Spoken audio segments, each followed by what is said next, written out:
শীতের আঁচল সরিয়ে মাগো, এসো মা আজ সবার ঘরে। বিদ্যালয়ে জ্ঞানের প্রদীপ জ্বলুক আবার নতুন করে। তোমার আশার পথটি চেয়ে হাজার ছাত্রছাত্রী।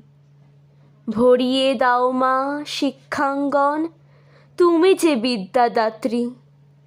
তোমার হাতের তারের বীণায় জেগে উঠুক নতুন সুর। সেই সুরেরই রশ্মি ছটায় ভাসুক আলোর সমুদ্র। মঙ্গল ঘট পাতছি মাগো, দাও জেলে দাও জ্ঞানের বাতি। আর কতদিন থাকবো দুঃখে, কাটবে কবে আধার রাতি। আধার কেটে উঠুক রবি, আসুক প্রভাত নতুন ভোর। সেই প্রভাতের প্রত্যাশাতেই খুলুক এবার বিদ্যাদোর।